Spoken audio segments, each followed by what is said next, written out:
everyone. Welcome to the press conference. This is stage one. We got the prelims here. On my right here, if you can go ahead and introduce yourself, guys. It's better that way so I don't screw it up.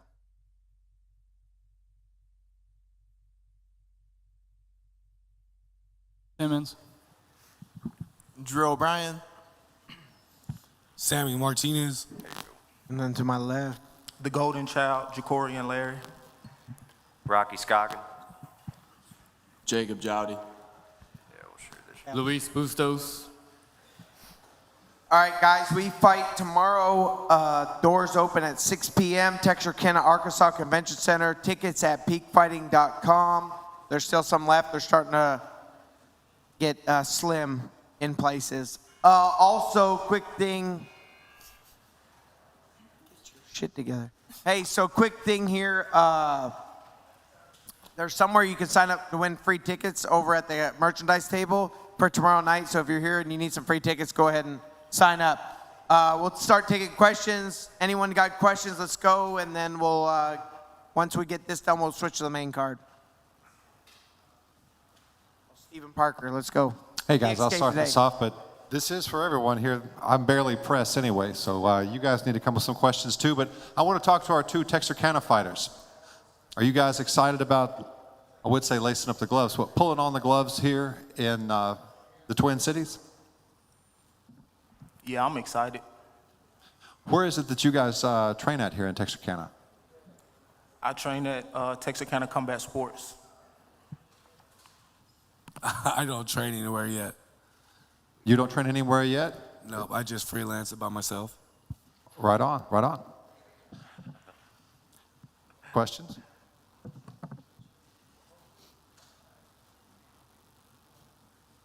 Zaid, how has your experience been with Peak so far? I've had pretty good experience here. So what do you like about it? I mean, they treat me well, and Johnny's nice and everything, so I really like it. Bonus for Zaid. Just finish your fight and you'll get a bonus. I like Zaid. I like Zaid now.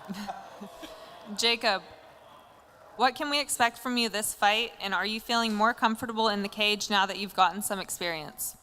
Yeah, coming into my third fight, I'm looking to make a statement. I really haven't felt I've been my best out there, and I'm excited to show you guys what I can do. And Sammy, what is your background, and what can we expect from you Saturday night? I'm more of a stand-up fighter myself. I know a little bit of jiu-jitsu here and there, a little bit of wrestling back home, but just gonna come out here and give them the respect where it's due and come out and give them my best shot. How long have you been wanting to step into the cage? I used to fight back home. Was always really pancration, never really fight like this, except for twice. So, see what happens. And Ja'Cory, you're still undefeated. What can we expect from you moving forward, and what are your goals? Go out there tomorrow night, be violent, dominate, and then I want a title shot.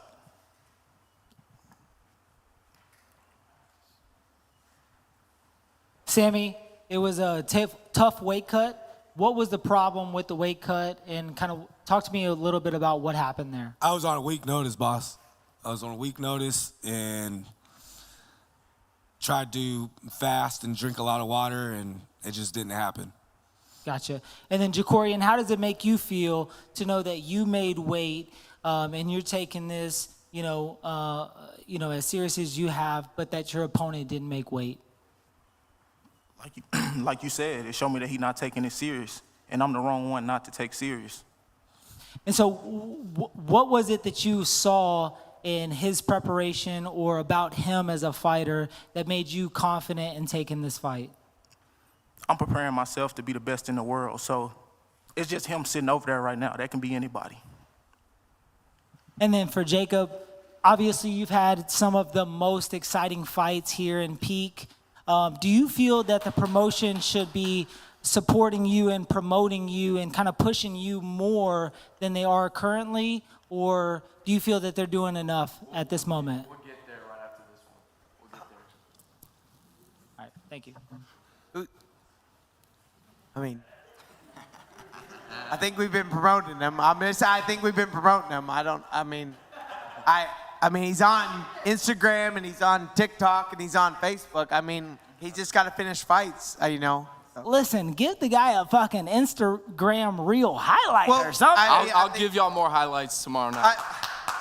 We promoted the guy. I mean, we can't control who likes who. You know, we've been down this path, Robinson, before with the last press conference, and I don't know if you're just trying to get what, but we promoted the kid as much as we can, and we promote all the fighters as much as we can.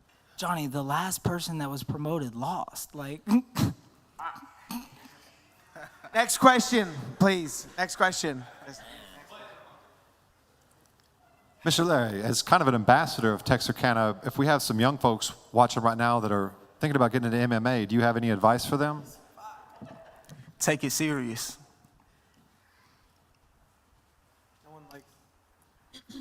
Austin, all of your fights are with Peak. Is it safe to say you're pretty comfortable fighting in the Peak cage now? Oh yeah, for sure. I'm very confident headed into this one. And Rocky, you had a controversial decision your last showing in the Peak cage for the championship. How do you feel about that, and is your goal to get back into the championship belt? It's definitely to get back in the championship belt. I plan for this right after this fight. I just want to get another fight in. I like fighting.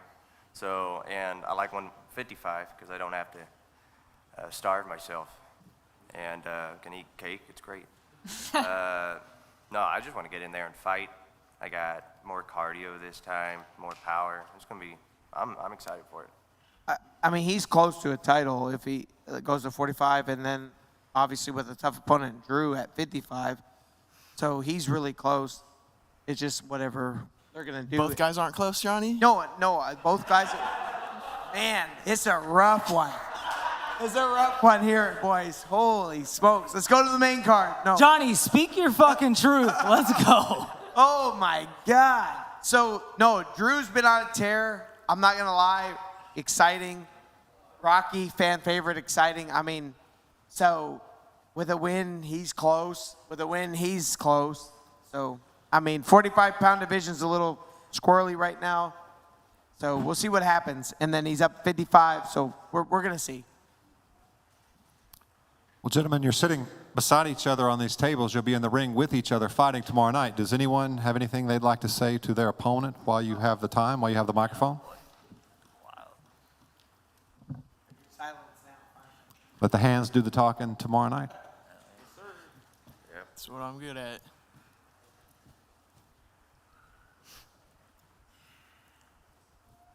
Any?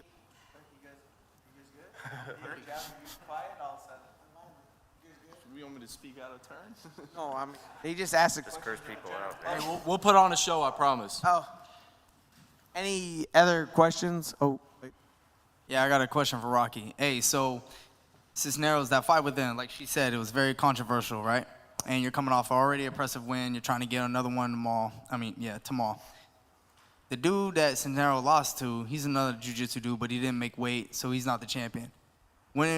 Does it entice you to kind of wait until Cisneros gets another win, and then you challenge him for another title rematch, and y'all do it then, or are you just trying to fight the dude who beat him, or just get any old title man? I'd rather fight Lee. I like his style. His style's similar to mine, and I've been wanting to fight that guy. Lee's that black dude he just lost to, right? Mm-hmm. Lee Fregosa. Yeah. One. Well, yeah, Lee no, won, yeah. Yes, Cisneros lost to him. Yeah. Yeah. Yeah, but I mean, yeah, his style. But like, I understand. But he's looks like a weaker opponent than Cisneros. That's what I'm saying. Does it? But Lee beat him. Yeah, I know. I don't know. Your jiu-jitsu, honestly, looks way better than Lee's, in my opinion. I don't know everybody. Your jiu-jitsu is way nastier. His hands were ass. But I don't know what happened that night. I think. Yeah, he just got caught. He kept going forward. Lee beat him. His striking might have not been more crisp than Gavin, but he still beat him in his forward pressure and his grappling style. Yeah, I think everybody was stunned that night. But the thing is, every time Lee fights for us, like I'll say this, and I've counted Lee out. I'm gonna admit this. Every time Lee fights for us, dude, he's the same thing. I make the same claims you're making. He looks bad, and then he comes out and just does the unthinkable. Like he was fighting Abraham Munoz, and he was getting butchered, and then he just wins. He wants to win. I thought he was gonna lose He's that one. determined. Yeah, no, I thought he was He's a going to lose comeback kid. a couple times. Yeah, comeback kid. So it's just. I mean, he's tough. He's proven his spot, and he's 3-0 now. So I mean,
main card. We got Colton Loud to the left of me fighting Mr. Jesse Sanderson. We got Sterling Ingram on his phone over there, imagine that, versus Ricky Owens. Eric Owens. Dude, Always. Herman Orpineda. Herman Orpineda. Herman Orpineda versus Jesse Tafoya. We got the beautiful Jessica Sotek versus the beautiful Chantel Coates, and then the beautiful Natalia Spies versus the beautiful Desiree Yannis. Anyone got any questions for these lovely people?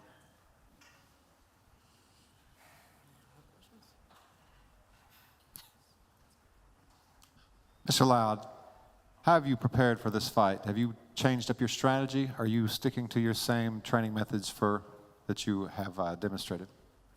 I don't think I switched anything up. Honestly, we kind of just sharpened some things and watched some film, see what we got to look out for, and prepared for that, you know. I I think we're ready for wherever this fight goes, you know. Some people may be counting me out because he has 7 pro fights, but I don't see it that way. And Mr. Sanderson, I'm sure you're taking this fight seriously. Have you changed any of your training methods? Are you ready for tomorrow night? Have you been studying film and such? Oh yeah, I like to study a little bit, not too much. Let the coaches do that, but stick to the game plan. We like to put the pressure on and work hard, and taking it pretty serious this go around. So not that I didn't before, but ready to put on a show. And I'm curious for the ladies. We have 4 up on the dais this evening. I'm asking all of y'all, anyone's free to answer, but would you consider, is MMA a good hobby or profession for a female to pursue? Would you recommend it? No. No, and why not? You know, I think a lot of us women end up in this sport because of what we come from, maybe our backgrounds, and I think maybe the girls can vouch for that as well. Obviously, probably wouldn't wish this on anybody kind of stepping in there and getting their face punched at, but at the same time, we've all ended up in this position, so I think it's amazing, and we're all a little bit different. Well, is there something that you wished you knew then that you know now as far as joining MMA and training? Unfortunately for me, this is something I've done my whole life and just kind of progressed into the MMA world because there wasn't a lot of money in Muay Thai. Fair enough. And Ms. Sotek, as I recall, your fight at the last Peak Fighting event was one of the more gruesome that we've seen. Have you changed your style, or are we going to expect more of the same? More? My plan is every time I step in the cage, I want to look like a different fighter. I'm always progressing and trying to become a better fighter. But I can't lie, I really love a bloody war. Are you expecting blood tomorrow? Yeah.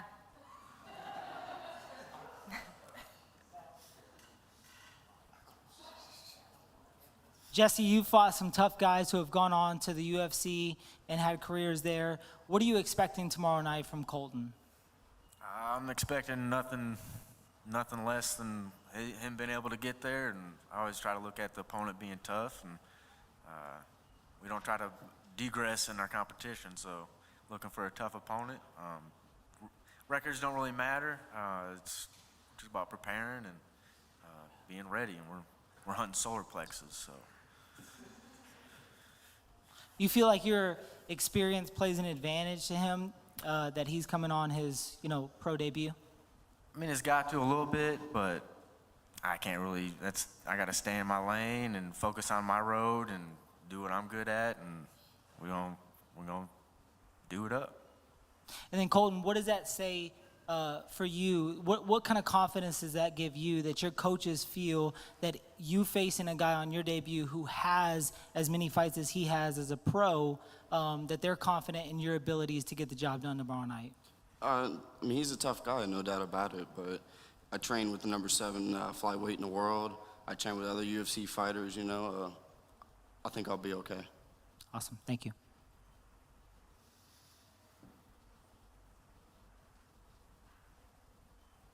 Owens, you've had some tough opponents at big promotions. How do you feel that experience will benefit you for this fight? I really don't think it's gonna make too big of a difference because I done fought at least 3 or 4 people that done got like 15 fights over me, and I beat them. So, hell, they had all that experience. I didn't have nowhere near that amount. So, just that easily, I beat them. He can beat me the same way. So, it don't really mean nothing to me. Sterling, how was your preparation for this fight? It's been good. It's been a long 7 months since my last fight, and I didn't even take no damage in that fight. It's just been hard to get opponents and try to get back in the cage. So I've been in training camp for 7 months, getting all my guys ready, and I'm consistent in the gym. So finally, when we got a yes and the name's on board, it's just sticking to that game plan.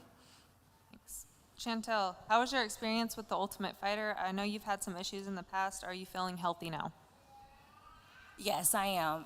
My experience with Ultimate Fighter was amazing. I loved it, but I'm ready. I'm back on track now, and I'm ready to get back in the cage and have fun and show who I am again. What changes have you made coming into this fight? I'm student to the game, so I'm always learning. I'm always changing. So it was so much more to have. I had a good training camp, a good mindset this time, and not too much more, but I think it's more, I'm going to be more back to the basics, which is my strength. So I think it's going to be a good fight. All right, thank you. And Jessica, how does getting back into that win column feel? Your last fight was really exciting for the fans. Can we expect another exciting fight like that? It feels really good to be back. Overall, just in general, doing something I love. It was a really long road, really tough road that I went through to get back here, and I expect a war every time. I already went through a war in my life, so I plan to keep winning. Thank you. And Desiree and Natalia, how do you feel as one woman headlining this Peak Fighting card, and do you like the exposure that Peak Fighting has given their fighters so far? I'm very honored for Peak having me here and being the main event and being able to fight for a title for my first time fighting for Peak. Couldn't be more grateful. Thank you so much. I feel great. I'm excited. This isn't my first time being a main event, so it's really nothing new to me. It's just part of the game, and I think we're going to put on a hell of a fight. So. Nice. What about you, Natalia? Yeah, I think it's amazing. I think they were saying this is Peak's first female main event, and that's freaking badass, and I think co-main event, having some badass fights that's going to come up, both co-main event and main event, I think that's amazing. Peak has really opened up so much for us fighters on the regional scenes. The fact that we get to do stuff like this, the media, the press conference, everything is just kind of preparing these fighters for the level that we want to get to. And I just thank everybody, Peak, and everybody behind the scenes for just always putting on such an amazing show. And yeah, tomorrow will be amazing. It's going to be pretty badass having a female, main event. Yeah. Awesome. I'm excited to see you women fight. For Jesse Tavoya, so you're coming off of, obviously a couple of canceled bouts. People didn't want to fight you, but multiple victories in a row. What was it that you saw in German Ponce's last fight that you felt could get you the victory in this fight? I'm super well-rounded. I'm good at everything. I'm good at striking. I'm good at jiu-jitsu. I'm good at wrestling. So it doesn't really matter the style of my opponent. I'm ready to go in there and get a dub. And him coming off a KO victory in his last fight, was there any holes that you saw in his game, or were you pretty confident when you took this fight? No, I'm very confident in this fight. And then, German, was there anything that you saw in his last fights, looking at the tape, obviously him coming off of 3 wins, that you saw that made you feel confident for what you were going to expect tomorrow night? Hermano, ¿hay algo que tú ves para mañana que vaya a ayudarte para la pelea? Claro que sí, ahora me preparé más tiempo, ahora no acepté la pelea con poco aviso. 3 semanas para mí es suficiente para venir y dar otra guerra. Pienso que esta pelea no la vamos a llevar otra vez y pues esperemos que venga muy bien preparado Tefoya, porque yo siempre estoy preparado. ¿Hay algo diferente que vas a hacer para esta pelea que hiciste para la última? Me preparé un poco mejor en la defensa, ya que veo que tiene un buen jiu-jitsu y creo que ese va a ser el plan de juego de él. German said he is prepared for this fight. He's had 3 weeks to prepare for this fight, and he's not doing much difference for this fight other than having a little bit more time to get ready for it. He respects his opponent and is looking for a very good fight tomorrow. And then last question for Johnny. So looks like this is the last event of the year. Talk to me a little bit about what's happening next year, 2023, and kind of what next events we have. Obviously, you've been talking about, we've got arenas calling the organization, a lot of big things happening. Elaborate a little bit on that. Yeah, so we're going to let our fighters have the holidays off. I know they probably don't want to, but I think it's best for them. We do have a lot of venues calling and reaching out to us at this time. I don't know what we've done so special, but it's a great feeling. So we'll probably be done with a lot of the smaller venues and go to the bigger venues. It's just simpler and it makes more sense financially. As we spend so much in production and promoting, it's better to just fight in the bigger venues, and that's probably what's going to happen going forward. But we're excited to give the fighters time off and enjoy with their families, hopefully, and not train too much, and they can eat some turkey. And then January, we're going to hit it hard, 2 events. February, hopefully 2 events. Same thing, March, and we're coming. I mean, for real. And can you give us any insight as to where those events will be, what cities, or you don't have to talk about venues, but do you have anything on the map right now that you can, let the people know, or are you trying to keep that on the DL right now? Oh, January 7th, I can announce I just got approval for sure today from Sugar Creek Casino in Oklahoma. We'll be in Oklahoma and Sugar Creek Casino on January 7th. January 22nd is still up in the air, but I think we'll be in Texarkana, but I'm not sure yet. And then February 11th, we'll be at a pretty large arena in Beaumont, Texas. Can't drop it yet, not allowed to, but. Gotcha. And then it seems like there's been a lot of pro fighters reaching out to the organization, their managers reaching out to the organization, wanting to really, kind of get on board with Peak. Can you talk a little bit about what's going on with the transition from being a predominantly amateur, based promotion to now moving more into the pro side, and what, kind of feedback or advice you would give to the fighters who are on the edge of either being AMI or potentially moving to the pro circuit? So if I'm going to be completely transparent, it seems like there's legit gyms out there that produce talented fighters that want to fight talented fighters on the AMI level, and they're okay fighting tough opponents. And then there's these other gyms that kind of like, well, I'll go fight for this other promotion. It's easier on my fighter. And as an amateur, I get it. If your fighter's not ready, 100% don't do it. It's just I don't want to deal with it much anymore. We'll do the AMI fights, but it's going to be like, it's high-level AMI fights. I mean, it's no comparison to any other promotion, our amateur roster, to be honest with you. And that's me saying that, and people can disagree, but we have tough-ass amateur fighters. And then our pros, I'm not going to forget who didn't forget us. So I'm not going to just go backdoor and make everyone happy and sign all these pros and do all this shit. I'm going to stick with what we've had and who we worked for. And then obviously as we have more shows, we'll bring in more people. But I'm not going to forget the people first and foremost that are been here since kind of, the times. Gotcha. Thank you. Yep. Anyone else? No questions? I know they want to talk more. Look at them. They're hungry to answer questions. Attention is on you tonight. No, I know. I think it's Brad. He just likes to rattle me up. Oh, here we go. Fuck, thanks. Your problem is that you don't fucking listen. Okay, we're going to go to the weigh-ins. That's your problem. Okay, so he's probably fired. No, so we're going to go on to the weigh-ins, guys. We're going to change the stage out, and then these lovely people are going to face off and go at it tomorrow night. Get your tickets at peakfighting.com. Big event. Some high-profile fights, honestly, for real. Check it out.